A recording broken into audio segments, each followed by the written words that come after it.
这婚就算是离了。吵了5年，原来离婚就是这种感觉呀。谁跟你吵啊？这回好了，你自由了。你也一样啊。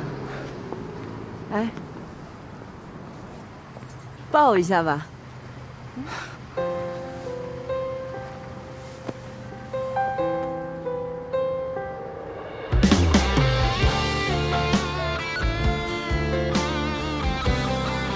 萌姐，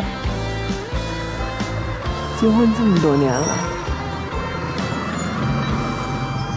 我都没好好抱过你。一条路走得太久了，每一步都习惯了，渐渐开始不看路了，心飞到别处了，两双手牵得太紧了，紧到都想松开了。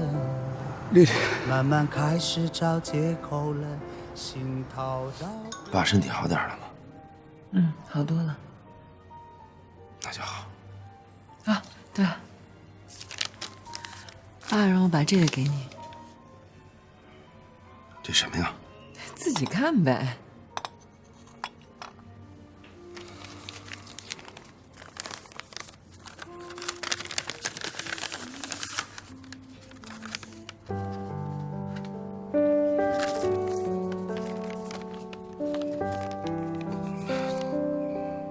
这个我还是不要。爸说了，这份是你应得的，你拿着吧。不了，你替我谢谢爸，我还是不要。你这人怎么这样呢？让你拿着你就拿着。我一大活人又饿不死，就算你帮我先存着，行吗？真不要？真不要。我又不是那种为了钱活着的人。聋子，我要是能接受你的过去，你觉得咱俩还有机会在一起吗？丽丽，我得对那孩子负责，所以我可能会去美国，但是我不能让你跟我一起负这个责任。那你去吧。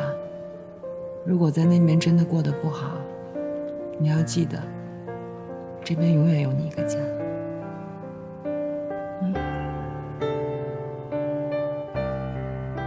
干嘛呀？这么看着我，小豆芽儿。哎，咱俩一块儿照张照片吧。啊，拍照片？对呀。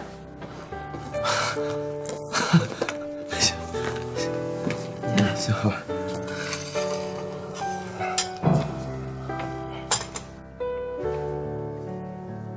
您能不绷脸吗？那你能离我近点吗？我够不着。来，哎，要不然咱俩来一个带鬼脸的吧？怎么带鬼脸？啊，就那样。行。说好了啊。啊，来。1、2、3。再来一张。哎，你怎么耍赖呢？我错了，再来一张。1，鬼脸啊！ 1、2、3。